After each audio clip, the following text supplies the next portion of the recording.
Hello, everyone. We are delighted that you have joined us for the learning webinar, Deepening Impact, How Homestead Dialogues Reinforce Community Efforts to End Female Genital Mutilation.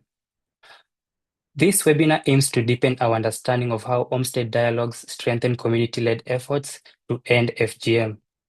The specific objectives of the webinar are to share key insights from a study conducted to examine the impact of Homestead Dialogues implemented in Narok County, Kenya, highlighting the potential of Homestead Dialogues to complement wider public community dialogues. Another objective is to share learnings and insights from implementation of various community dialogues. As we give others a moment to join in, please take time, please introduce yourself in the chat box, share your name, your country, and organization. We would also like to inform you that this webinar is being recorded for sharing with those who are unable to join us. As you have noted, this webinar will be held in English. Interpretation will be available in French, Amharic, and sign language. Please now look below your screen, click the globe icon to select your preferred language. For French, click French. For Amharic, click Amharic, and we will be happy to go. While other participants are joining, I'll briefly introduce the Girl Generation program. The Girl Generation support the Africa-led movement to end FGM, TGG, ALM program is implemented by a consortium led by Options Consultancy Services, AMREF Health Africa, Action Aid, Orchid Project, and the African Coordination Center for the Abandonment of FGM, ECAF. The program also works closely with the Population Council FGM Data Hub, which is responsible for data collection and analysis. Well, our vision is a world where girls and women can exercise their power and rights, have expanded choice and agency, and free from all forms of violence, including female genital mutilation. Our program is underpinned on do no harm, an ethical principle that ensures that everyone who comes in contact with the program is safeguarded. As such, I would like to emphasize that discussions about FGM can be traumatic for some people, particularly survivors. We therefore encourage all participants to be mindful of the language used throughout this webinar and to engage with care, respect, and empathy. If at any point you feel overwhelmed, please take a break because your well-being is our priority. As mentioned, the session will be recorded and shared afterwards on our YouTube and Twitter channels. If you have joined us, please note that this webinar will be held in English. Interpretation is available in English, French, Amharic, French, and sign language. Please click on the globe icon to select your preferred language. French, click French. Amharic, click on Amharic. Well, today's webinar aims to deepen our understanding of how Homestead Dialogues strengthen community-led efforts to end FGM. In today's session, we will share findings from a study conducted in Narok County in Kenya to examine the effectiveness of dialogues, highlighting the potential of Homestead Dialogues to complement wider public community dialogues, to share lessons and insights from Narok implementation of various community dialogues in Narok County. Now, my name is Kigan Kagwe. I'm the National Coordinator for Youth Anti-FGM Network Kenya and the African Union Salima Youth Ambassador. My co-moderator is Mercy Yego, the Regional Representative, Eastern and Southern Africa for the Global Youth Consortium Against Harmful Practices. Mercy, maybe if you could put on your camera and say hi to our esteemed participants. Thank you so much, Keegan. Good afternoon and good evening and good day or good morning to wherever you're joining us from. Happy to be here and looking forward to having a wonderful webinar. Thanks. Welcome. Allow me to set the scene for you. We are starting with a quick pulse check to ground this conversation in our perspectives. And therefore, we have poll questions set out for you. And our first poll is now live. You'll see the question presented in English, French, and Amharic. Choose the version that speaks to you and share your response. Eric or Egan, please screen the first poll question for us.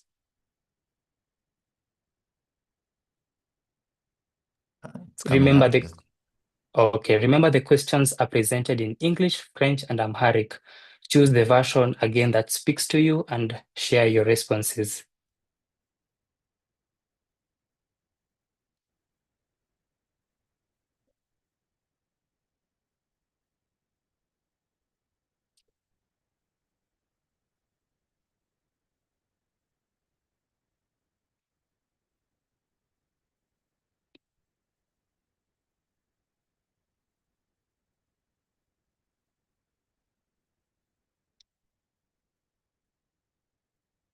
Just to confirm, Eric, the first poll question is up. Yes, it's coming up. I think it's just an internet connectivity. It's just coming up. Okay. There we are. There's our first poll question. Remember, as I mentioned earlier, there's English and French and Amharic options. Choose the version that speaks for you. And the first poll question is, are you familiar with Homestead Dialogues? Choose yes. You can see the answers are trickling in. Maybe you can give each other 2 minutes to fill in. Yeah.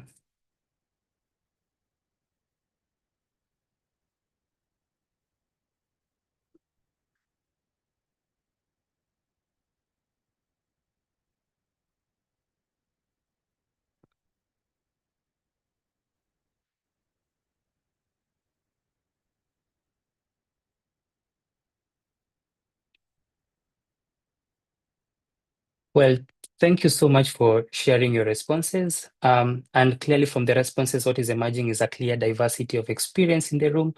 Some of you are deeply familiar, others are encountering this for the first time.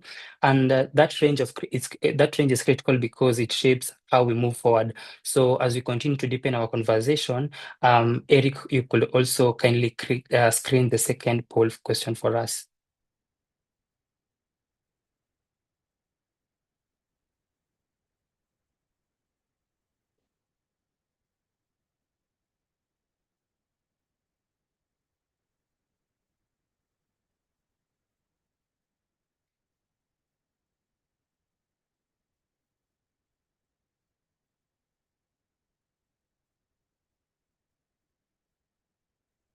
Let's remember that as before, the questions are still available in English, French, and Amharic.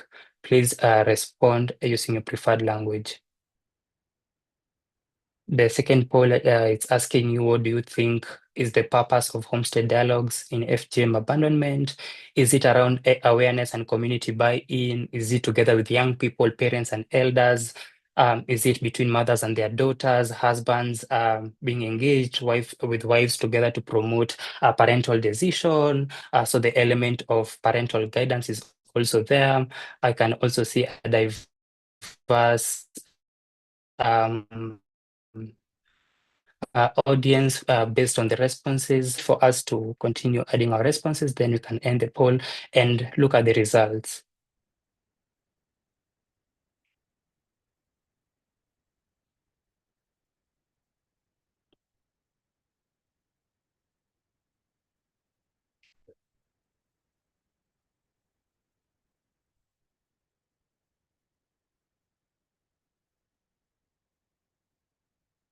Yes, as we move on, I encourage for us to participate in this particular activity because sharing your perspectives, we are seeing a lot of evidence in terms of the interpretations around the roles of Homestead Dialogues in FGM abandonment, which is an important foundation for the discussions that we are going to have ahead. So we strongly encourage your responses. Thank you.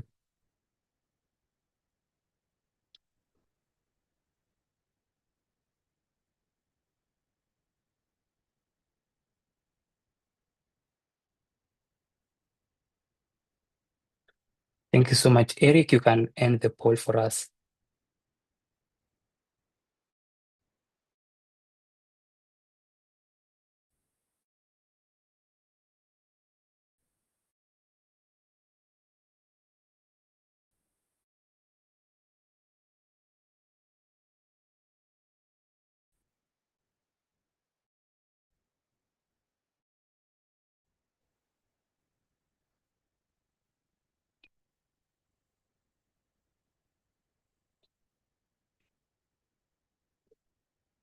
Well, that's the kind of response that we have right now on what you think is the purpose of Homestead Dialogues in FGM abandonment. As we continue with the conversation, we will continue having a look and on these results and seeing how we can continue, as the webinar suggests, to deepen our understanding.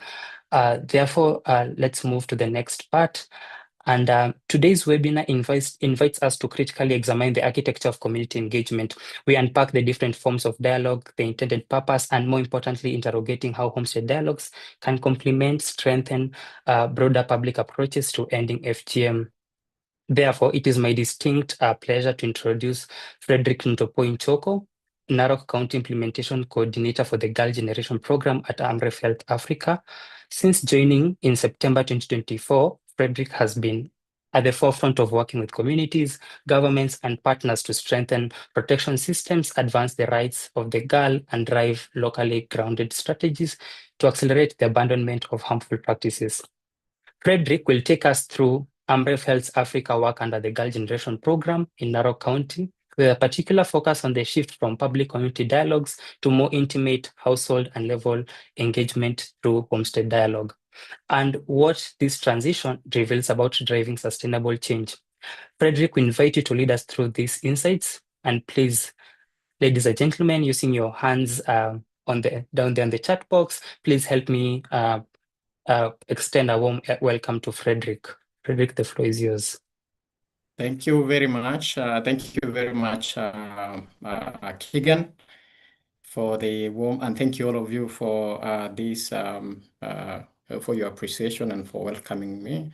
I'll be taking us through the study findings on the different forms of dialogues that we use as Amref Health Africa to implement. And allow me to share my screen. And please confirm to me, Keegan, if my screen is visible. Yes, your screen is visible, Fred. Thank you very much. So let me take this opportunity to welcome us all to this learning session on deepening impact, how Homestead Dialogues reinforce community efforts to end FGM.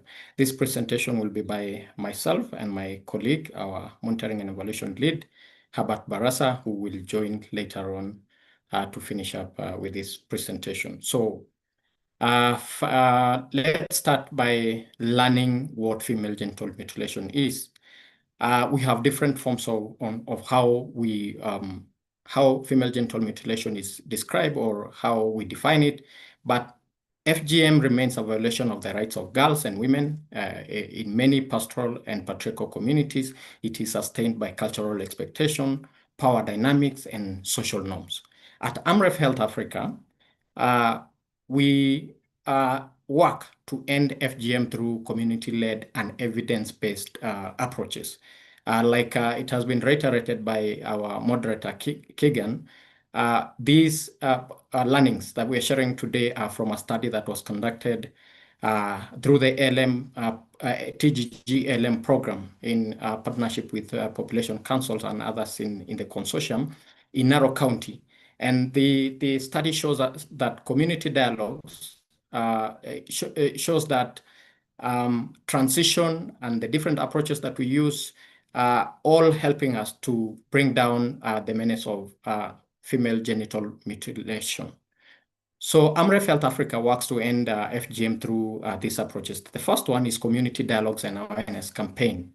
And the second approach, and today we'll be deep diving on the community dialogues itself, but we also use the approach of school health clubs, that is in-school intervention, and as well as youth engagement through the Youth Anti-FGM Network, specifically that we've been working with here in Narok County, and Girls Council. We also do policy advocacy, making sure that policy gaps on policies that address the end of FGM are tightened, and also media engagement to make sure that we amplify the efforts and the voices that help us to bring down FGM. Last but not least is engagement of community champions.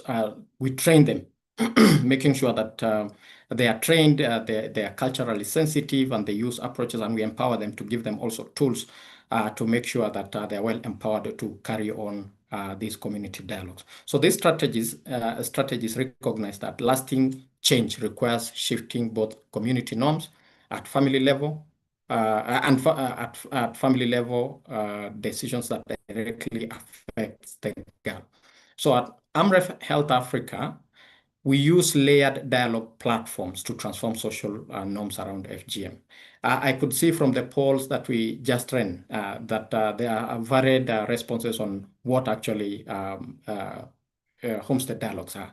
But we have various forms of dialogues. The first one on your screen, as you can see, is public community dialogues, excuse me. And then we have intergenerational dialogue, and we also have targeted family dialogues. So confirm you can still see my screen? Yes, you can. You can continue. Okay. Yes. Just a minute. I don't know how I lost it. Okay, okay.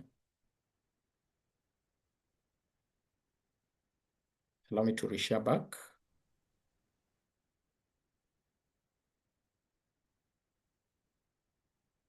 Are we there? Okay, Yes, so the we first, are. sorry, apologies for that technical hitch. So the first form is public community dialogues, and these ones are used to build awareness and community buy-in, and as well as to engage leaders and the wider community. So for these ones, for example, the wider, when you need a softer landing in your places or your target areas of implementation, you can use the public community dialogues, such as community barazas, to make sure that you have that community buy-in before you can, narrow down to targeted family dialogues or even intergenerational dialogues that tend to bring together youth, parents, and elders. And also, the other purpose for intergenerational dialogues is to bridge the generational perspective on tradition and change. Today, we are going to focus on the targeted community dialogues. The first one you can see there is mother-daughter dialogues. Those ones are used to deepen conversations between mothers and their daughters regarding their future and well-being. And most importantly, we will also talk about the Homestead dialogues or the Nkang dialogues, which tend to bring together, relatives, very close relatives, the head of the family, which is the husband, and the wives, their co-wives, and even the daughters and survivors together to discuss on this. Why did we have to have this transition? In many Maasai households, decision-making involves extended family members, particularly in polygamous family structures. This led to the transition because we realized that in this society, we transition from couples to homestead because we are mostly polygamous. A man will show up with his 2 wives, with his 3 wives, and you realize you cannot call those a couple, but they are a homestead. And these are family level conversations within the household environment that bring together the entire homestead. That is the household head, the father, the co-wives, the elders, mothers, adolescent daughters, and other influential relatives. What is the purpose of these homestead dialogues? To enable collective family decisions on abandonment of female genital mutilation. And why do they matter? Because they create private spaces for honest discussions. They also reduce hidden or unilateral decision-making. They build collective commitments within families. And last but not least, when these families collectively agree not to cut daughters, the decisions that are made at the homestead level tend to be stronger and more durable. There are certain principles that you have to employ or you have to apply for effective homestead dialogues. The first one is first inclusive participation. To deepen conversation and dispel myths, the dialogue process is structured to prioritize comfort. So for you to, achieve better, do segment sessions. You can have women aside and have the men also aside so that if there are any gender-specific concerns or there are any myths, you can have those sessions to, debunk them and make sure that that is a safe space. Also, ensure that there is diverse representation. Ensure active participation of, so as you continuously, facilitate that dialogue, ensure that you are very categorical to make sure that senior men or younger women, because in an instance where you have a husband and two wives, there's an older wife and then there's a younger wife. In most cases, the elder wife and the husband will seem to have more voice than the young one. So ensure that you have captured all voices. Secondly, after you have done the two separate sessions, make sure you have a consensus through a joint dialogue. You integrate the feedback. So you transition from the two separate sessions that you conducted for both men and even for the youth, if possible, to make sure that you have that feedback reported back in a joint session. That one ensures that there is shared commitment. So you have to work around and to ensure that you facilitate collective family decision to safeguard the daughters from FGM. And that ensures that there is open agency, which promotes a culture where girls can express their opinions openly to their fathers and the wider family unit. The third principle that needs to be applied is safe spaces for dialogue. Ensure that there is safe space to enable women to also initiate discussion and to argue openly and to put their cases strongly in front of the entire family. Also ensure that girls can express their opinions by having that safe space to make sure that they also talk. And last but not least, on safe spaces is to ensure that survivors can share their testimonies. Fourth is layered social norm change. For Homestead Dialogues, you have to, as a principle, combine them with public dialogues and school clubs and youth programs. So before you can actually go directly into a society and go start, implementing Homestead Dialogues, it's good for you to start, softening their stance, softening them by starting with public dialogues, intergenerational dialogues. You can also do radio talk shows if you have that, because for radio talk shows, that's also some sort of dialogue to make sure that you soften that stand and you layer that implementation so that eventually you now come to implement Homestead Dialogues, because you realize those at the Homestead Dialogue level, those are targeted family dialogues that happen within private spaces.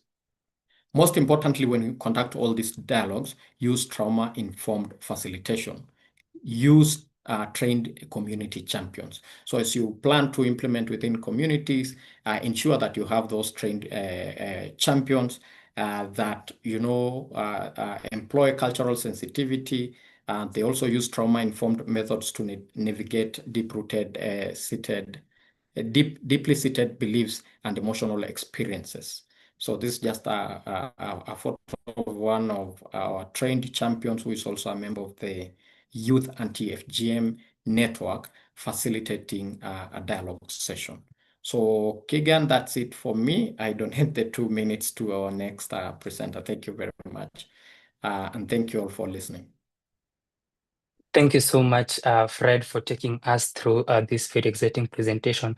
Powerful yet grounded. And I think what emerges clearly is something simple, that not all dialogues are the same, and they are not meant to actually be the same. They each serve a distinct purpose, they operate at different levels of influence, and that together they form the pathway to change that is ending FGM. Public community dialogues help us build awareness. They bring entire communities into the conversation, they engage leaders, they shift what is publicly accepted, but I'm also seeing an element of intergenerational dialogues which go a bit deeper. They bring together young people, as you've shown us, parents and elders. They confront tensions between traditions and change, and they begin to bridge them. Also, I think what has really come out strongly for me is that Homestead Dialogues bring the household together, the fathers, the mothers, the elders, and the youth. Colleagues from West Africa, I think a song that is blazing across our continent is Papa Uti. And I think it says, where is dad, where is dad? And I think it's at the Homestead Dialogue where we're going to find dad who is actually there. And I love this because it's happening where change really is supposed to be happening. And therefore, colleagues, there's an African proverb that reminds us that wisdom is like a baobab tree, that no one individual can embrace it all together. And so in the spirit of shared responsibility, and as I go also to take a glass of water, let me hand over to my co-moderator, Masiego, to take us through the next sessions. Masi, you can yield the floor. Thank you.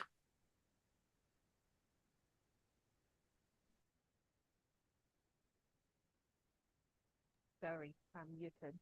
Thank you so much, Kagan and Fred, for taking us through this. Indeed, Papa, where is Baba? Where is Daddy? Thank you so much, Kagan, and all the speakers and our dear audience. It's now my honor to invite Herbert Barasa, Monitoring and Evaluation Lead for Family and Reproductive Health Department of AMREF Health Africa. Herbert is a monitoring and evaluation accountability expert with strong experience in project planning, adaptive management, and continuous quality improvement. He is currently pursuing a PhD in development studies and is passionate about evidence-driven sustainable development approaches that strengthen program impact and community outcomes. I now welcome Herbert to present to us evidence that has emerged from the implementation of Homestead Dialogue in Narok County in Kenya. Welcome, Herbert. Thank you very much. Just confirm that you can hear me. Yes, we can hear you loud and clear. I don't know about the audio. Okay, so thank you, Mercy, and thank you, Keegan, Frederick, and the entire team for this important discussion. I'm truly honored to be here today to really take part into sharing some of the evidence we have seen that is clearly aligned with this Homestead Dialogue. So it has been said, my name is Herbert, and I lead our work on monitoring and evaluation at AMREF. So I'm excited to share with you some evidence from our Homestead Dialogues implemented in Narok, Kenya. For people who know the country very well, Narok is borders Tanzania. Yeah, so that's an area where we did our implementation. So good morning, good afternoon, good evening, depending where you currently are. So in my few minutes, I want to share evidence that directly relates to this Homestead Dialogue. And here, remember, we're looking at indicators around attitudes. How are these participants' attitudes towards ending FGM? We're looking at their knowledge around key drivers of FGM. We also go to the extent to look at the urgency, especially for the young girls who are participating into these dialogues. How is their voices being projected? Are they being listened to? Then eventually, how does all this influence the behavior for that homestead, making that decision that the direction we're making is not to cut our girls? So we did a cross-sectional evaluation from last year, and this year also we did an endline. And what we found out was really promising, especially for participants in Homestead Dialogues. So the first thing that we saw is 97% of men and 93% of women expressed strong opposition to FGM. So they really expressed that they're not going to cut their girls. So it was a very strong position looking at that homestead. Yeah, if they have this kind of a common position, then the likelihood of the girl not being cut, yeah, it goes really high. So more importantly, when asked about their future intentions, so what's their future intention regarding the girls in that homestead? 99% of women and 96% of men said they were very unlikely to cut a daughter. So what this means, these figures are drawn from those participants. It shows us that Homestead Dialogues are not just shifting attitudes. They are shaping intention to act. Yeah, so this conversation are shaping that intention to act. They're showing that the position the household is taking will lead to girls not being cut. So when you look at the next slide, on the positive norm change that is happening, We also saw a transformation in how communities perceive and cut girls. You know that this position that communities have been having before in terms of how they perceive a girl who has not been cut. So among women, we observed that 93% associated and cut girls with health. Yeah. So because previously, when you are uncut, there was some association of some bits of being unhealthy. But here we're looking at participants into these dialogues, taking up a position, that 93% of them associate uncut girls with health. And 91% associate them with modernity. You see, some of these conversations that we are hearing for girls who have not been cut, they are not considered to be modern, they're backwards. But now, for the participants, we're seeing a very powerful shift in terms of how they perceive these girls. So moving away from viewing FGM as that cultural necessity towards seeing a protection as a value of that homestead. We're seeing homesteads standing up to take up protection of the girls within those homestead. So when we look at the next slide, we'll be looking at increased urgency. So perhaps the most inspiring findings is that the growth in urgency, that families reported. And urgency is just that power that the girls are having to speak up, to also take up a position in this household and voice how they feel, how they perceive issues around being cut.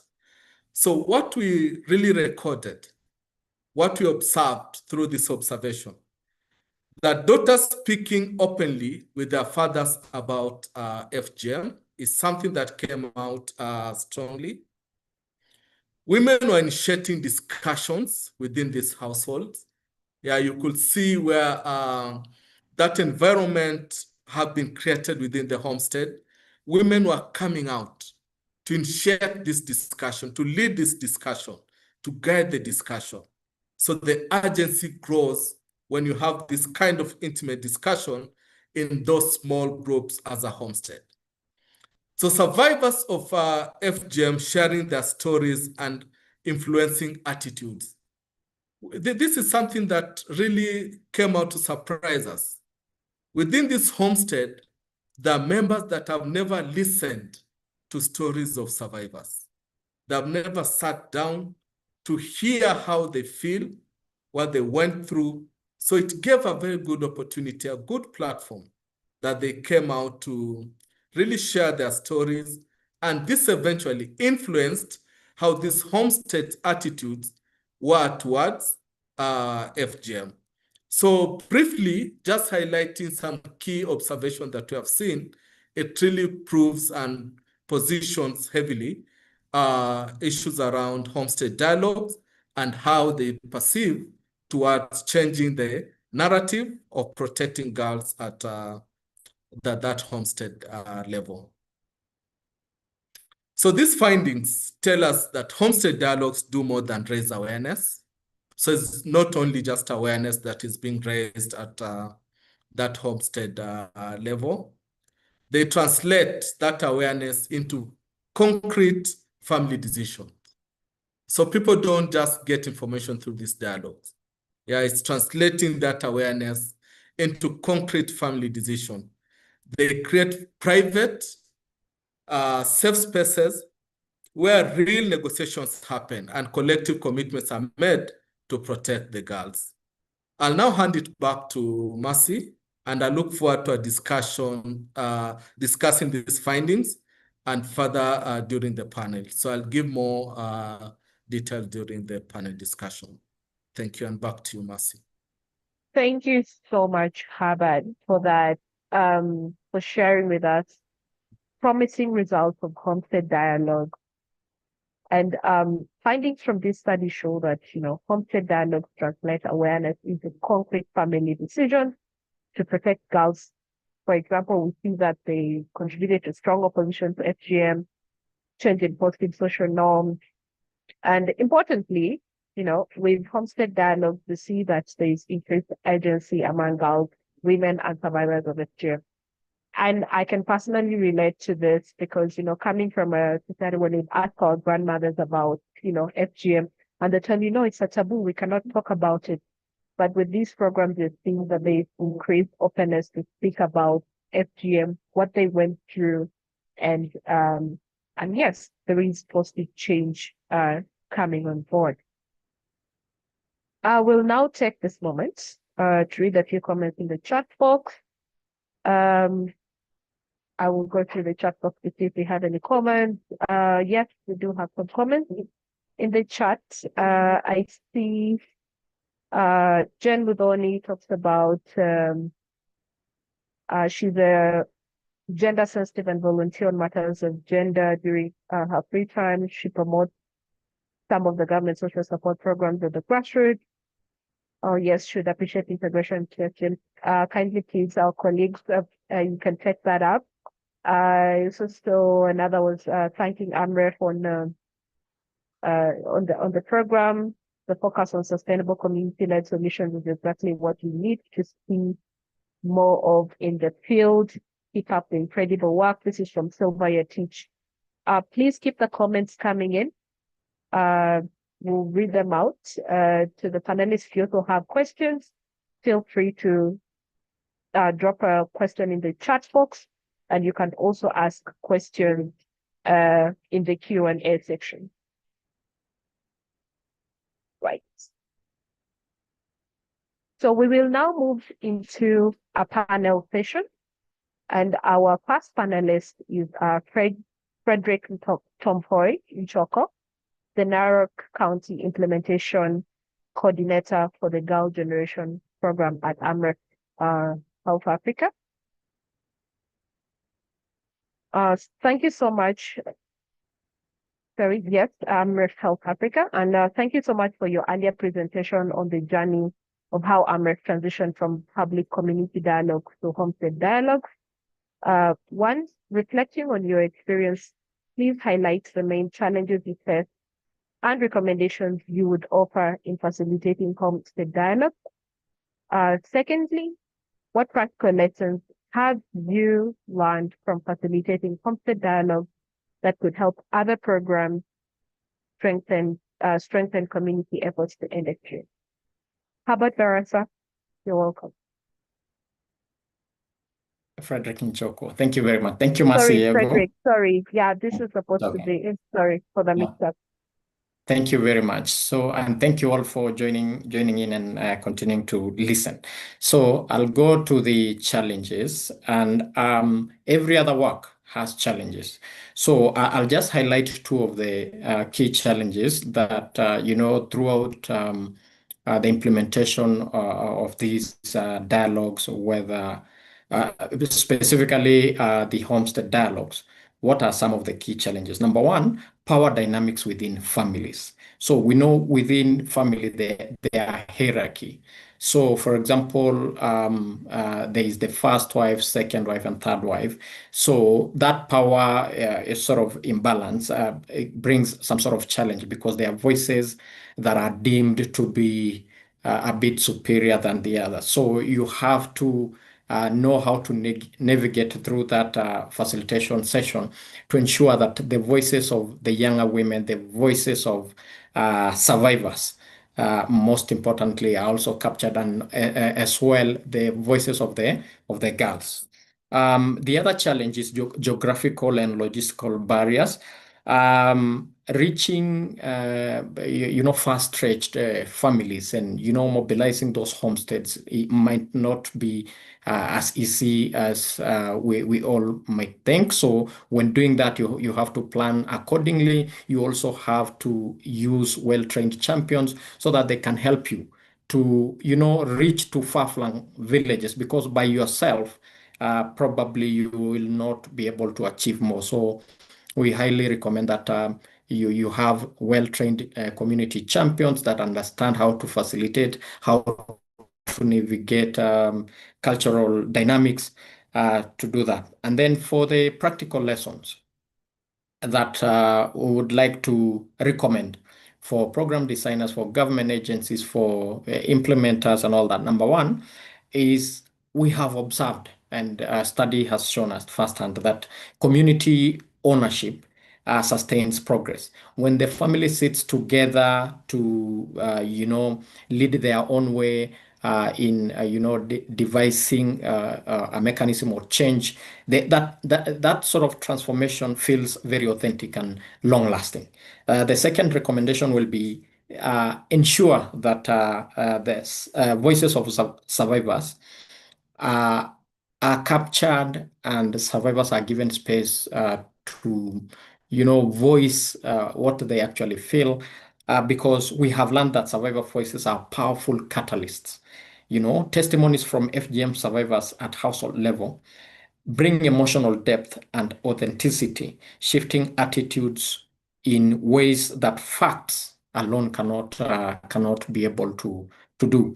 The other thing is private. What we have also learned, another lesson, is private discussion foster openness. They allow very safe space. They allow genuinity. So going into those private spaces will give you the real feeling of how the community feels, how, like we saw, from the study, that, after facilitating these dialogues and after teaching them, a big percentage of them will openly say that they'll not be able to cut. They're not willing. They're not willing to cut their guards. And the last one will be on integration. Ensuring that you integrate Homestead Dialogues with other complementary implementation, like in-school intervention and the health sector as well, so that you don't just do them as standalones. So that's it from my side. Thank you very much.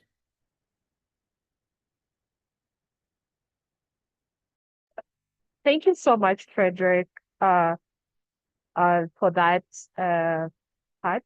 Over to our second panelist, please, Herbert Barasa, Monitoring and Evaluation Lead for Family and Reproductive Health Department at AMREF Health Africa. The first question is, given the evidence you shared with us on the impact of Homestead Dialogues in Narok County in Kenya, what approaches were used in the study? And what important insights did they reveal for future programming? That is the first question.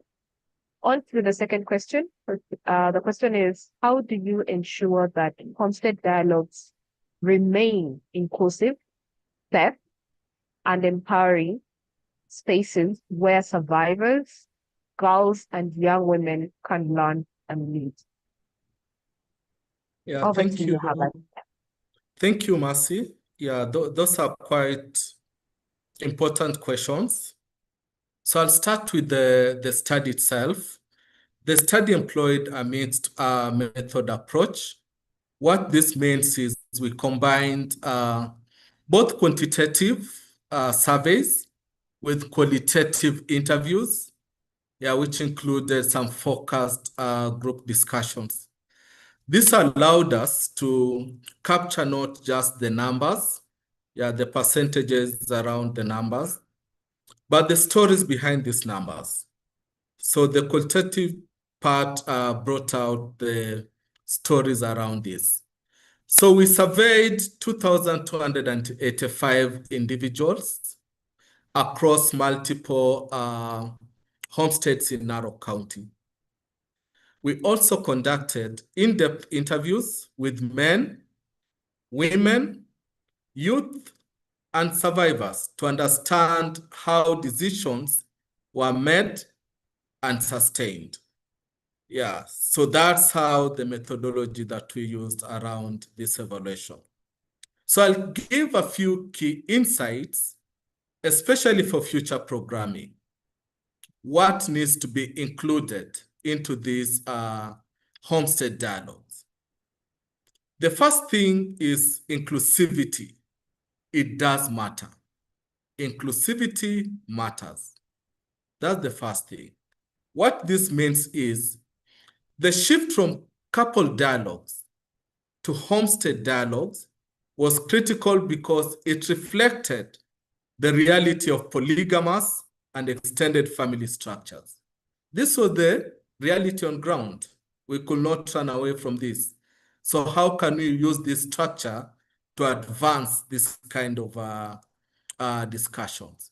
So future programs must map household dynamics and before designing interventions. Let's understand the dynamics of these families before we undertake interventions. Secondly, safety enables honesty. Yeah, that's the second thing. So when we created separate sessions for men and women before joining, before the joint dialogues, participants felt safer to speak openly. This first approach reduced fear and allowed for deeper conversations. So once you understand the power dynamics, that will now come into as next. Third, sustained change requires collective commitment. Yeah, we want change, yes, but remember we need collective commitment. So what we found out that when the entire homestead, including elders, co-wives, and youth, agreed not to cut, the decision was far more durable. Programming should aim for family-wide consensus, not just individual agreement. An individual agreement we have seen is not holding, so let's go for that family-wide consensus. Then lastly, trauma-informed facilitation is essential. What does that mean? So survivors share their testimonies, but only in an environment where they felt supported. Yeah, they only share in an environment they feel really supported. So for future efforts, must invest in training facilitators to handle trauma with care and empathy. So in summary, the study confirms that Homestead Dialogues are a high impact, scalable approach, but only when designed with cultural sensitivity, inclusivity, and safety at core. So lastly, just looking at the second question around how do you ensure that Homestead Dialogues remain inclusive? We applied the 4 principles that were mentioned to ensure inclusivity, safety, and empowerment. So the first one is the first unsegmented participation. Yeah, we begin with separate session, men in one group, women in another. This allows participants to speak freely, ask sensitive questions, debunk the myths without fear of judgment. Survivors in particular feel safer sharing the experience in women-only spaces. Secondly, we're looking at trauma-informed facilitation. All our facilitators are community champions trained in trauma-informed approaches.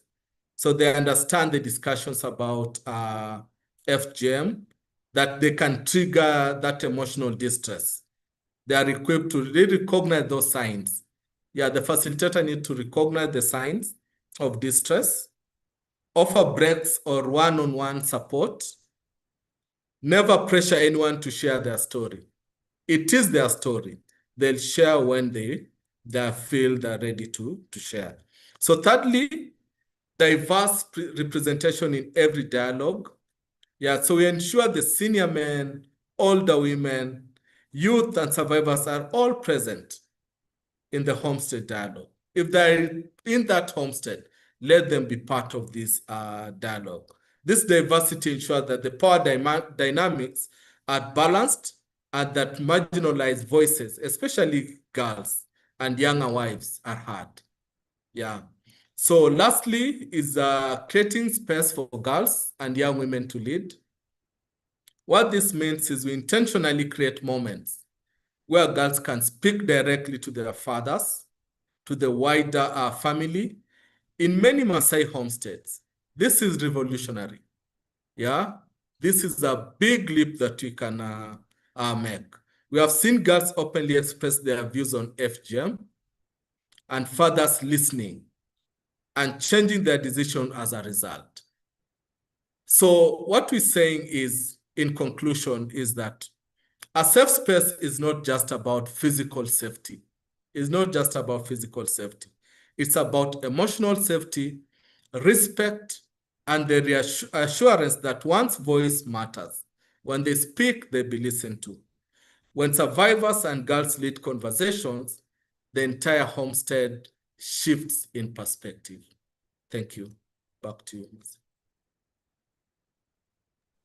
Thank you so much, Herbert, for that. My takeaways from this session, of course, like when I try to wrap up what Herbert has said, is that emotional safety is very important.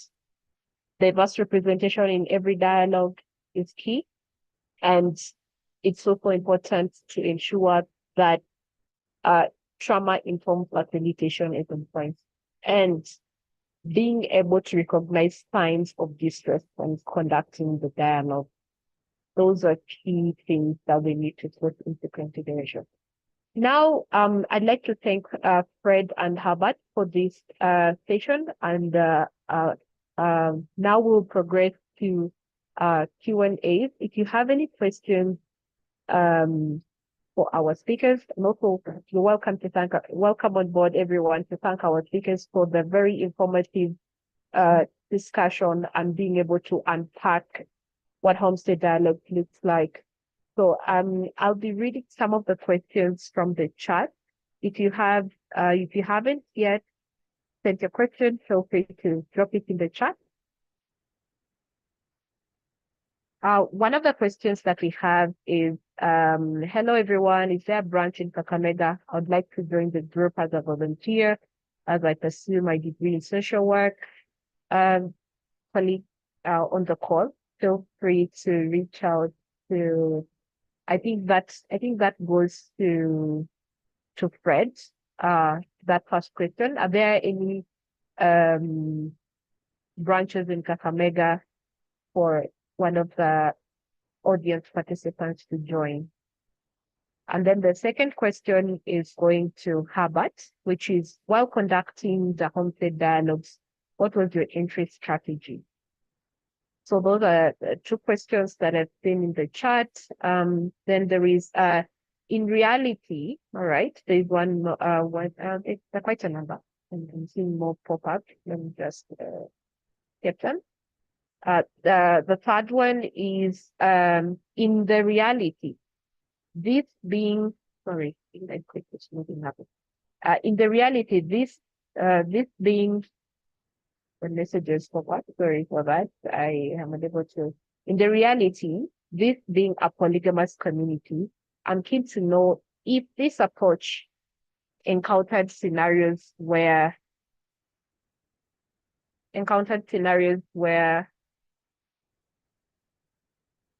sorry, when the screen is, I'm unable to see. Yeah, encountered scenarios.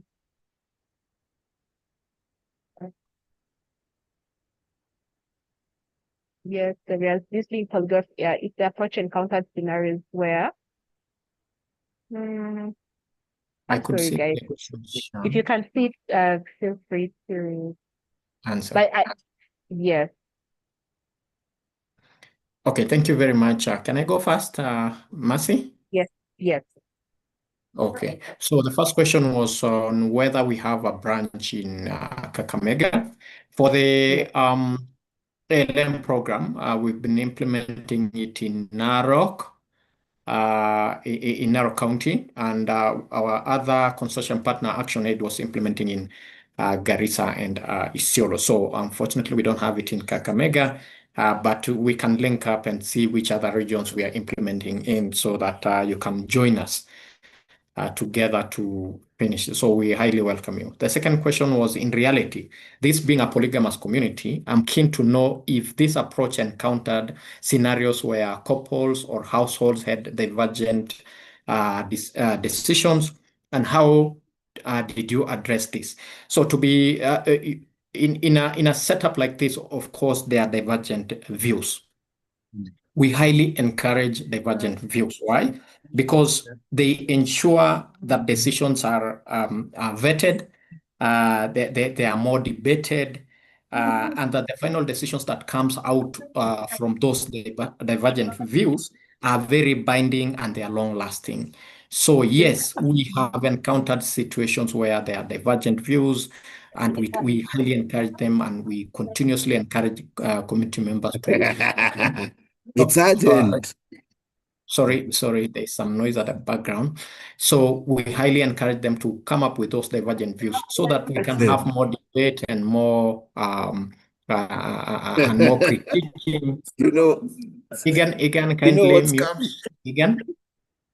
Egan, you can kindly mute. Oh dear. So I believe I've answered the second question. The third question, sorry. Egan, if somebody can kindly help us mute Egan's mic.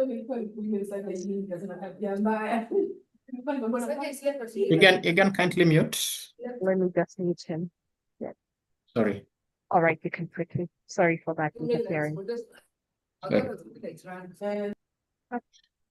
Okay. So I believe those are the two questions for my side. As I prepare for the third question, maybe Herbert can take the other questions. Sorry, Frederick. Yes. Herbert, were you able to note the question?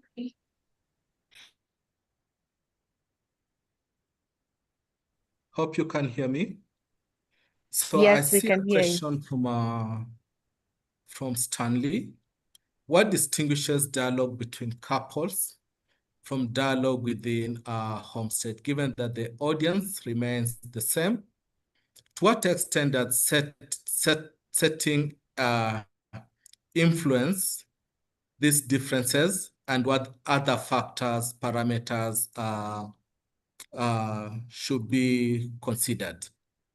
Yeah, the other parameters, lies into issues around privacy, the power structure. They come into perspective when talking about this kind of dialogues, and the difference that we saw, especially when we were starting this conversation. There's a lot of blame games that was coming between the women and the men. You have a discussion, the men will tell you it's the women who want this. Then you go to the women, they'll tell you the men are the head of this household. Yeah, you go to some settings, you see the men don't want to marry girls that have not been cut. Yeah, the girls also have pressure now to get the cut. So there's so many dynamics that come into it. So that when you get into a household and you only listen to the man and the woman as a couple, it does not go to the extent to show which direction will this household move. When you bring in the extended families and the fathers start listening to the girls in the same homestead that have gone through the cut, they start hearing their pain. They start feeling the emotions that these girls have felt. It led to changing direction, especially on the attitudes of these key decision makers in the household. So when we started the couples we were just looking at the man and the wife, and most of the time they are coming with one wife, into these discussions. But once we went further, looked at the homestead, there are several other people within this homestead who also have an interest within these discussions. And if you look through the evaluation for homesteads that really had that common consensus in the decision they made, they are fared on well in terms of their future commitment not to cut the girls in that homestead, unlike the ones that were only the couples who are making the decision. So there's a major difference when you look at these two kind of dialogues. And when we evaluated, looking at even these two dialogues separately, we tend to see better positive outcomes, better results when the homestead is considered during these dialogues. All right. Thank you so much, Herbert. I think I will add you one more question. There are a couple of more questions that have come up, and I will leave the floor open to any of you, either Fred or you, to answer to them. There's a question on alternative rights and passages. The question is, in regions where FGM is deeply tied to transition to womanhood, how do we ensure that ARP or alternative rights passages are not seen as symbolic, but are actually granted the same cultural legitimacy by the community elders and traditional gatekeepers? That is the thread. I think you already answered the other question. Let me just scroll down to the others. We have a couple of more. We still have challenges when it comes to having referrals for survivors. What are some of the strategies you could put in place? That's for Herbert. And the other is, what are some of the challenges you have faced at homestead level in a nomadic community, and how have you overcome them? And I don't know, I will let you answer those. I think we have less than 3 minutes for this question session. So if you can, let me just read out the rest, and then I think you can answer all of them at once. The other is, it appears that sensitization activities are the key approach that you're using. Could you kindly clarify on how you measure girls' agency within this context? And then there is, for Fred, in regions where FGM is deeply, I think I've answered that one. I've given you that question on ARP. Is it only the 2 counties you have mentioned that girls can have these dialogues occur? Have they occurred only? So are they only tied to these 2 counties that you have mentioned, or is it open? If there's another, yes. I think that relates to also the question from Tiati Pokot community within Baringo County, where there's practice. Can that also be applied there? Back and over to you, Fred and Herbert. I think we'll start off with Fred and then go over to Herbert to respond to the question. Thank you. Thank you, Mercy. Very quickly, in the interest of time, the first question was on ARPs. How do we ensure that ARPs are given the same sort of legitimacy? For them to be given proper legitimacy, they have to be community-led. They have to be community-designed. So ensure that the elders are involved, ensure that the survivors are involved, ensure that also that there are trainings that precede the actual alternative rite of passage. So community-led, community-designed ARPs can work best when the community has a voice in how they are designed, how they are implemented, how they run and stuff like that.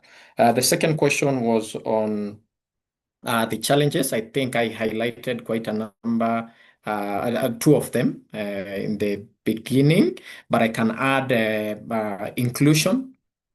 Persons with disability or those in isolated areas are sometimes left out. So there is need for deliberate inclusion strategies while conducting homestead dialogues. FGM is still and remains a deeply rooted cultural belief. So it's tied to notions such as identity, purity, marriageability, and all that. So they require long-term engagement. It's not a one-off thing. You don't expect to just implement a year or so and expect change, because they are deeply rooted. So those are some of the critical challenges. I also saw a question on whether there's a published report. Yes, we have done the study. Findings are there, as Herbert has shown us clearly. So there's a report, there's a learning brief that has been published with regard to this. And yeah, so I believe those were my 3 questions. And then someone also was asking, I saw on the chat, on whether you can do a one-off dialogue, or whether you can always go back to somewhere, the same place to implement this Homestead Dialogue. Study shows that one-off implementation methods, like just a dialogue and expect change, might not be very viable. So it's good to follow up. It's good to also layer it with other things. So don't just do a one-off dialogue and expect change. It's good to follow up, review, send champions and stuff like that. Thank you. Yeah, thank you, Fred. Thank you, Fred. And thank you, colleagues, for the questions. I think I'll spend some time to answer this important question around referrals. There's a question, we still have challenges when it comes to having referrals for survivors. What are some of the key strategies we could put in place? Yeah, this has been always the challenge, but I'll mention a few strategies. The first one, we need system-level strategies. Yeah, just having very clear established formal referral pathways that people understand. They understand this is the pathway for this referral. And here we're looking at the system level. Secondly, you look at the referral focal person. Do you have somebody who has been trained, who is dedicated, staff maybe at the health facility, an organization that can coordinate referrals? That also is a strategy. How do you close the loop on referral? Ensure that the mechanism where the referring provider receives confirmation that the survivor accessed the referral services. So if they want services, there are ways to really ensure that they receive this. So facility level, yeah, just integrate referral coordination into routine services. When it's standalone, sometimes also creates some level of stigma. So issues around integration. One-stop center model. I know maybe some of you have looked at this, where feasible, establish or strengthen integrated services. When they go for service, they'll get all that they do want. Issues around transport and communication support. This has been a challenge. You get a case that people are willing to really refer this, but now there are challenges, barriers that come into limiting this. So lastly, I'll talk about community level strategies. Yeah, we have had the key strategy government has put into and invested the community health promoters, follow-ups. We have had areas where they're doing very good work. Yeah, to conduct home visits for survivors who miss follow-up appointments, just to ensure that we complete this referral. There's this key strategy, the survivor navigators or peer supporters, where we train survivors to really volunteer to accompany other survivors, yeah, through the referral process. Then just creating also awareness, yeah, at the community. Then addressing the barriers, definitely, that hinder referral. One of the barriers is the issue of confidentiality assurance. How are we assuring confidentiality of the survivors? This is quite important. The choice and informed consent. Remember, as I told you earlier, this is their story, yeah? Offer survivors options rather than prescriptive referral. Yeah, they have a choice. Let them take that choice. Let's reduce that waiting time. Yeah, when they need services, let's ensure that this is done. So lastly, is issues around psychosocial support. Yeah, survivors who are in shock, distress are less likely to follow through. Yeah, so let's provide emotional support before attempting even referral. We just don't tell someone to take up this referral. Let them also be supported emotionally. So I can mention just a few of those areas, but remember there are system, facility, community, and also survivor-centered when it comes to how we approach referrals. Yeah, I think some of the questions in the chat, in the interest of time, I can just respond to them in the chat. Thank you. Thank you. Thank you so much, Herbert. Thank you once again to our speakers and our panelists. I'd like to hand over to Keegan, my co-moderator, for the next phase of this session. Over to you, Keegan. Thank you so much, Mercy, for that very enlightening session. And I don't know, maybe it's because I was expecting this webinar today, or generally, I think my inspiration today is drawn from the African spirit. I don't know about you, Mercy, maybe you will tell us. And I think it's on this premise that I feel that AMREF Health Africa has clearly demonstrated that you can do these conversations about harmful practices without interrupting the very social fabric of a community. I'm really learning a lot, and I'm also seeing the questions on the chat box. I'm sure also our participants are learning a thing or two, and maybe also in the spirit of Africanism again, I'll allude to an example of a green calabash which symbolizes community and shared responsibility. It's the one that carries food that feeds one person to the other, which reminds that we cannot act alone. The green calabash also is not fed by itself. It takes a lot of people to do it. It relies on everyone. And so how are you going to contribute, even as a panelist, as you're listening? As you think about that, I'll also wish to welcome you as we fill this calabash to help me answer the third and the fourth poll questions, which I want to request Egan or Eric to project for me the poll questions. Again, colleagues, is that we have French and Amharic versions, and the chat box option, if you have any challenges, is accessible to you. So this poll question is asking that after today's session, are you familiar with Homestead Dialogues and their purpose in efforts to end FGM? So here we are trying to assess your understanding on the dialogues, purpose. If you really understand it, how is your level of understanding in short form? Yeah.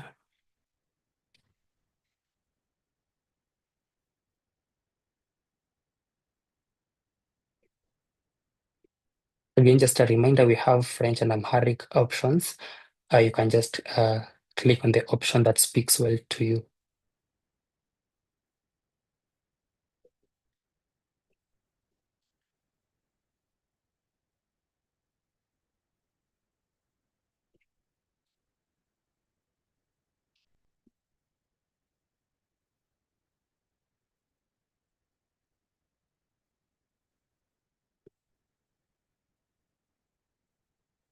Yes, I see your responses are coming in. I encourage a lot of us to continue participating, because this will help us assess the level of understanding on the Homestead Dialogues, because it's something that is backed by evidence and we've seen it working.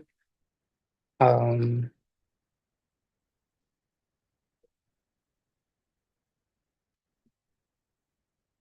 case of any challenges, please feel free to highlight, and it will be of assistance.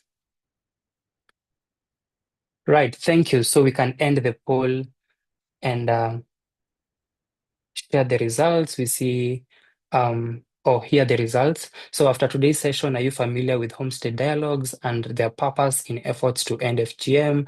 We see a great majority of 83% say, yes, I understand Homestead Dialogues and their purpose clearly. This is particularly encouraging because of the presentation, and it's giving us an opportunity to learn on what we can do more. There's also a 17% that says somewhat, I understand, but still need more information on their purpose. That's also noted, but we are also, something very encouraging is that the response is no. The no response has 0 click in across, but we have a participant in Amharic that the option is no. But you can continue engaging with us, you can continue writing to us, but that clearly demonstrates from the percentages here that Herbert and Frederick, you did a good job. Therefore, we are going to go to the fourth and the last poll.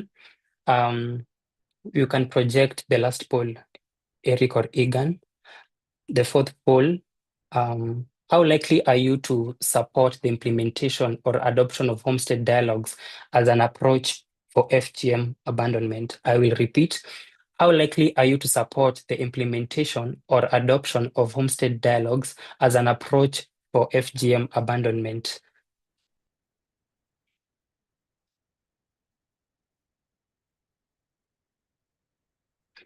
You can assess your likelihood on the various options that are accessible to you. Also, again, a reminder that the French and Amharic options are still available. You can click to whichever that speaks to you.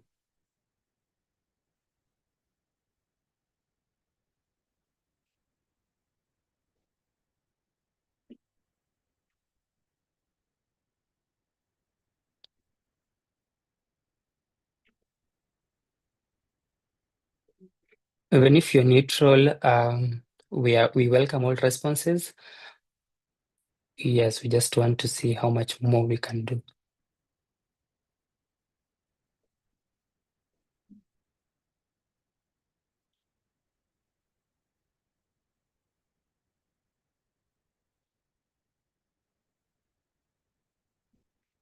Yes, fair enough, colleagues. I'll end the poll and share the results with you.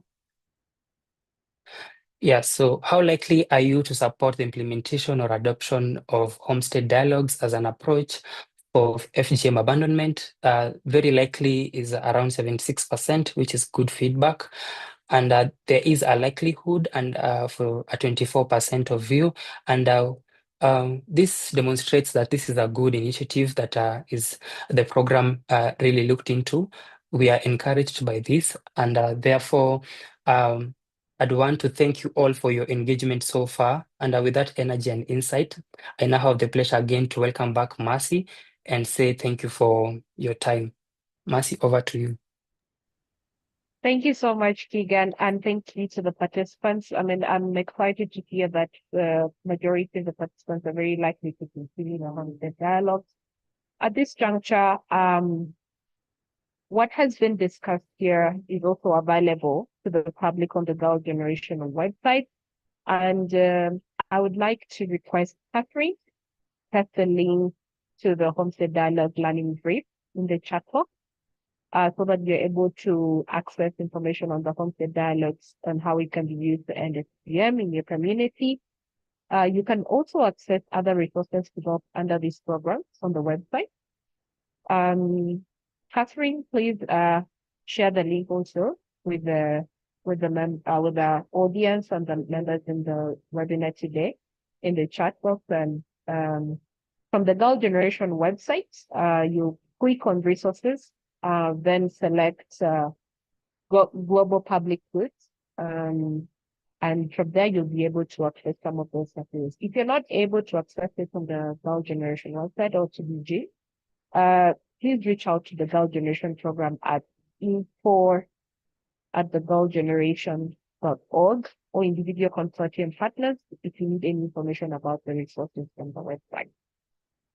And I hope you've been able to access the materials in the chat. Oh, awesome. So you're able to access that in the chat. Feel free to look at it now or later on at your own time. So we'll move on to the next. We are coming to a close of the webinar and of this discussion on Homestead Dialogue. And I believe you have been enriched, enlightened, and you have learned quite a lot from this session today. To close this webinar, I'd like to invite Ms. Bernadette Christian Loloju, the Chief Executive Officer at Anti-FGM Board Kenya, or in full Anti-Female Genital Mutilation Board in Kenya, to give her closing remarks. Madam Bernadette is passionate about girls' rights. She's a girls' rights crusader, and she's committed to contributing to the elimination of FGM in Kenya and envisions a world free of FGM by 2030. Exactly, you had that right. 5 years from now, or 4 years from now. Yes, we want FGM by 2030. And in 2024, she was honored as a national hero in the human rights category during the Mashujaa Day celebration for her tireless commitment to protecting the rights of women and girls in Kenya The same year, she received the Gender Justice Award from Equality Now for her instrumental role in enabling a legal environment that supports the elimination of FGM. Her impact has also been recognized beyond Kenya's borders, as she was awarded the Lifetime Achievement Award by the Global Women Peace Foundation in the United States for her outstanding contribution to the fight against FGM. Welcome, Madam Bernadette, to give your closing remarks. Thank you, and over to you. Thank you very much, Masiego. Thank you very much to all the participants, and thank you very much to our panelists. And thank you very much to AMREF Health Africa. Good evening, good morning, good afternoon from wherever you're listening to us. From a rainy Nairobi, it was a bit chilly in the morning, but I can see the sun is up, so we feel a bit better, and I'm not scared about the floods coming in when I'm driving back home. So I'm relaxed today because the clouds are clear. You know that ending FGM is really close to my heart. As a survivor of FGM, as a woman who comes from a community that practices FGM, we have worked extremely hard for the last very many years. There are those who came before us, there are us who have come now, and there are those who have come after us. And we are all working towards having zero FGM. I want to say that Kenya has made great strides in the campaign to end FGM. The government of Kenya has put in place policies, strategies, guidelines, programs, and has even put financial support in the campaign to end FGM. Through the Prohibition of FGM Act 2011, we have the Anti-FGM Board in place that came into place in 2014. We are now around 12 years old, and we have been working very closely with NGOs, with community-based organizations, with faith-based organizations, with the UN agencies, with communities, with women, men, elders, young people, to bring FGM to an end. And this afternoon and this morning or this evening from Nairobi, I want to confirm that Kenya has really pushed this agenda forward, which is one, we know that FGM is one of the worst forms of gender-based violence meted on women and girls. But from where I sit, I want to say that we have made progress. We are not where we were 3 decades ago. Today, a girl is less likely to undergo FGM than 3 decades ago. So we want to say that we have made progress. We are not where we were, but we are not where we want to be. We have 4 years to 2030 Sustainable Development Goals, 5.3, where FGM contributes to equality and women empowerment. And 4 years is a very short time for us to get there. But what I want to say is that we have tried all the possible strategies that are within our reach to really bring FGM to an end. But I want to agree with each and every one of you that the Homestead Dialogues is a game changer. It's a game changer. That's where the My Dear Daughter campaign comes in, that we launched in 2025, November 25th, with AMREF Health Africa in Suswa, where we had the First Lady of Kenya come in and really support this. Our PS was there and other dignitaries, while at the same time our elders were there to commit to ending FGM among the Maasai community. We know that we have done the same in other communities. We have done it among the Samburu, among the Sabao, and we are seeing how we can do it even among the Gabra, the Borana, the Somali elders, the Kuria elders, the Pokot elders have done it already. So we are getting closer to the zero that we are looking at. And we've also seen that from 2014 to 2022, we have dropped from 21% to 15% for women between the age of 15 to 49. So now here we are. We have done community dialogues. We have done awareness creation. We have done elders declarations. We have done all these things. And we are here now. We are saying it is now a personal decision, a household decision to end FGM. It's not a community decision anymore, but it is a household decision. And I want to thank AMREF for really taking a lead on this.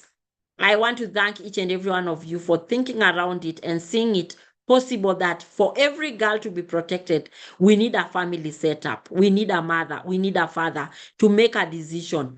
Because we all know that for a girl to get cut, the parents must have given an affirmation to say, yes, this girl is going to get cut.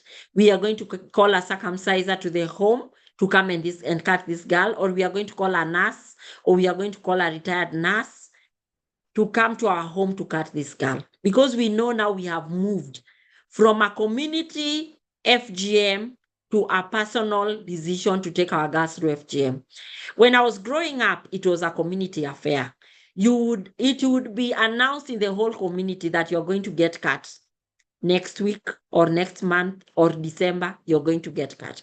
Most of the time, we used to go through the cut in December. It was like a tradition. After you finish class 8, then the next thing, FGM. And it's after exams. So it was very obvious. And the girls who are going to go through the cut knew each other. Even in school, they knew this girl is going to get cut, or you are the one who announces to your friends, because it was a pride. When we were growing up, it was a pride, like you have to announce to everyone. I'm also becoming a woman in December, I'm getting cut. Welcome to our home because I'm going to get cut. Your mom will also announce to everyone, please bring milk, bring firewood, bring water, because we are going to cut our girls this December. And they would know this and this girl are going to get cut this December. And everyone would see that your head is shaved clean, because you have to be shaved clean. And then when you go back to school or you go to Form 1, everyone would see that you have been cut, you have been shaved clean, so you have been cut. And then at the same time, you'd be given gifts. So people knew you have gifts, you have been given gifts. But now it is not a community affair anymore, because the law has come into place. And the communities know that if we cut girls, then we will face the law. And so now we have new ways of doing things. The communities are cutting girls at night. They are cutting younger girls. They are making sure that they either take girls to their grandmothers or their aunties. They are running away from the law. So this has become a household affair, because as a mother, when I'm deciding when my girl should be cut, then I will just tell my sister, I'll bring my girl to your home so that nobody can know that she's getting cut, or I can tell my mother, or I can tell someone else, so that we run away from the law. So who is making decisions? It is the family. It is the mother and the father who are making a decision to cut girls. And that's why household negotiations or household dialogues, where we now go to the household, where as a mother myself, as Bernadette Loloju, I make a decision that I'm not going to cut my girl. My husband decides we are not going to cut our daughters. Then from there, those girls are safe from the cut, because it's not a community affair anymore. And something else that I want to say, when we were getting cut during our time, you would get cut in front of the whole community. Like the whole community would be present for your cutting, because they used to cut girls at 5:30 to 6 in the morning. So the whole community would be there to come and witness you're getting cut, because they want to see to it that you're not crying, that you're not going even to even move your feet, you're not going to even show any like, you're not going to show that people want to know in the community that you are courageous. You are courageous enough to face the knife. You are courageous enough to face the cut. So the whole community would be there. All the women would be standing there to see you and to make sure that you have been cut. And you had a woman who was holding your legs, a woman who was holding your back. And all these people are very important in your lifetime. They were very important in your lifetime. Like, it's like when you go to get baptized and you have someone who is coming to stand up for, like, to witness your baptismal, or during a wedding, people come and witness your wedding. It's the same with the cut. It was being witnessed so that people can be able to say, yes, you got cut. You know, today I might hide you in the bedroom, or we might tell people we have cut you at night, but we didn't cut you, because there was nobody to witness your cutting. When we were growing up, there was a group of witnesses, and they would even say, you have not cut her well. Please continue removing some more, remove more, to make sure that you are really cut. Like, the cutting was not just a joke, it was a real cut. And if you find women who went through that very bad cut, it is terrible. It was a bad cut.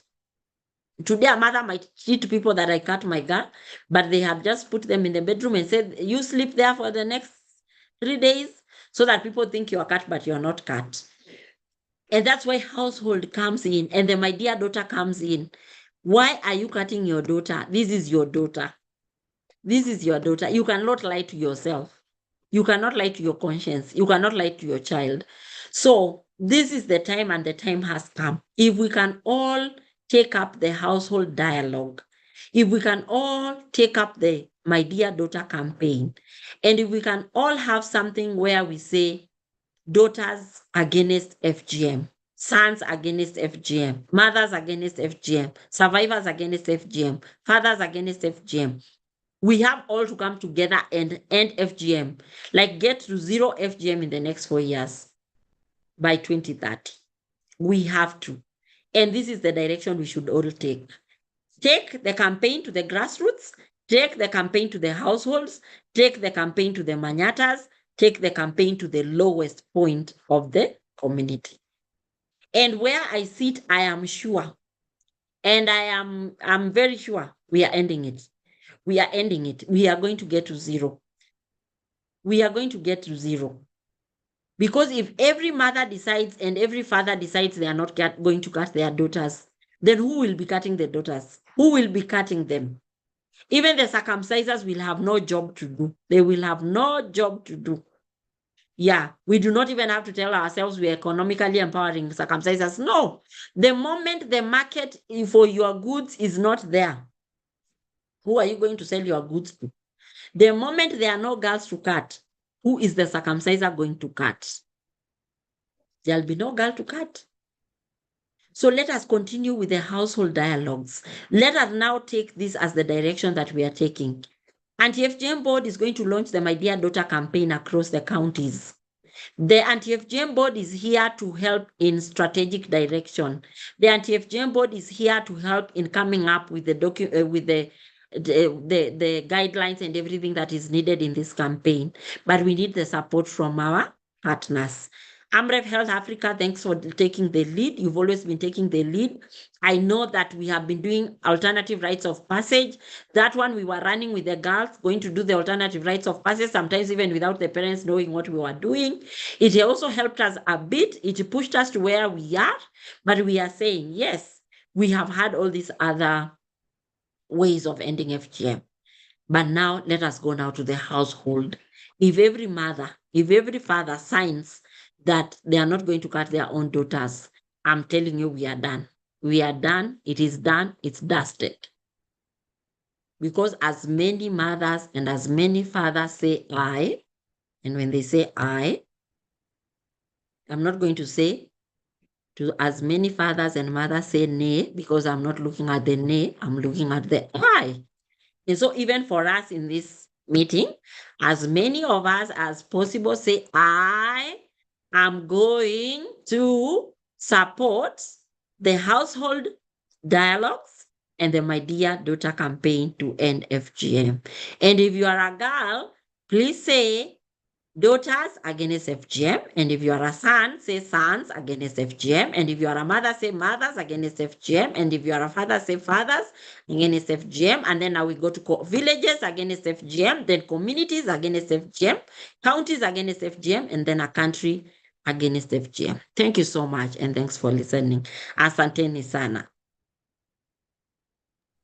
Wow, wow. A round of applause for those wonderful remarks from Bernadette, the CEO of the Anti-FGM board. I mean, are you ready to end FGM in your community? Are you ready to end FGM as an individual? I mean, for me, it is not community's decision. It is a household decision. It is a personal decision. So yes, thank you so much to everyone that put aside the time. Thank you to Madam Bernadette for the powerful closing remarks. I'm going home. It's my personal decision. I as nothing. What am I doing to end FGM? And thank you so much to all our speakers and our dear audience for joining us today. And thank you I know if you still had any questions that you felt aren't addressed, please drop them in the chat. Our panelists will take them up, and if we can find a way of sharing it further on, the AMREF team will find a way of providing that feedback. And if you'd like any guidance, Catherine, if you can drop maybe an email in the chat that in case they'd like to reach out.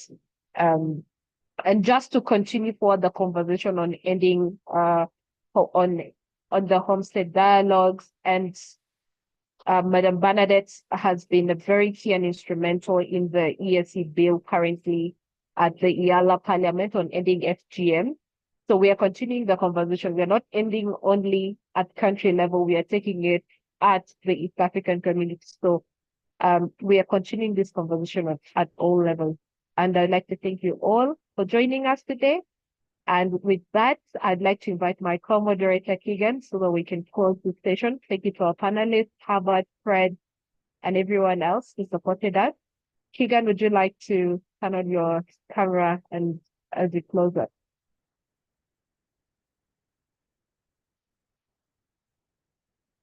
Okay, all right. So thank you so much. Have a wonderful evening, and let's continue the conversation.